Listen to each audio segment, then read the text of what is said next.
everybody, it's Topwater Johnny here.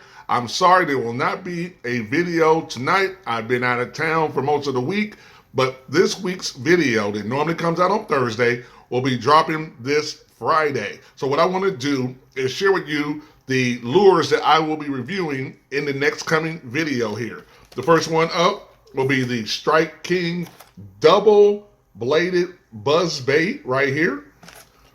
The next one will be a Japanese lure called the No Mas swim bait lure. We'll be doing a review on. And then the final one will be a DOA PT7, and this is a Topwater plug. And we'll be doing a review on that. So once again, no video tonight. It'll be out tomorrow. But until then, please like, subscribe to the channel. Also, don't forget about the lure giveaway. If you haven't already done it, click in the bio link, go over there, watch that video, leave a comment, so make sure you are eligible. And remember that phrase, keep your line tight, because when they hit those Topwater lures, it's going to be a big bite. I'll see you in the next video on Friday.